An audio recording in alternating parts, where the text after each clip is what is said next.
Hi எல்லாரும் எப்படி இருக்கீங்க?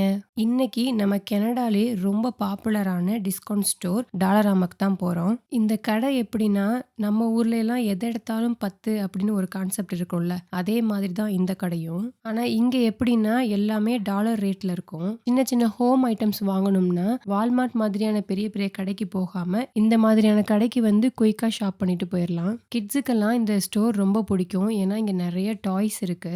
நெறைய பசில்ஸ், கலரிங் புக்ஸ் இந்த மாரிலாம் நெறையா இருக்கும். பர்த்டே பார்ட்டி பண்றவங்களுக்குலாம் இந்த கடை தான் ஃபர்ஸ்ட்டு சாய்ஸா இருக்கும். சரி, இப்ப நம்ம வந்த வேலைய பார்ப்போம். வேலண்டைன்ஸ் டேக்காக தான் கிஃப்ட் வாங்க வந்திருக்கோம். எங்களுக்கு இல்ல, இஃப்ராவுக்கு. இஃப்ராவோட டீச்சர்ஸ்க்கு மட்டும் 2 கார்ட்ஸ் வாங்கியிருக்கோம். இங்க வந்து ஸ்டூடண்ட்ஸும் அவங்களுக்குள்ள கிஃப்ட் மாத்திப்பாங்க. அதே மாரி டீச்சர்ஸும் கிஃப்ட் குடுப்பாங்க. அப்படியே வீட்டுக்கும் கொஞ்சம் பொருள்லாம் வாங்க வேண்டியது இருந்துச்சு. அதையும் வாங்கிக்கிட்டோம். $1 தானே, $2 தானேன்னு கார்ட்ல எடுத்து போட்டுருவோம். பில் போடும்போது தான் தெரியும். அது $60 கிட்ட வந்துரும். வாங்கிட்டு அப்படியே கிளம்பிட்டோம்.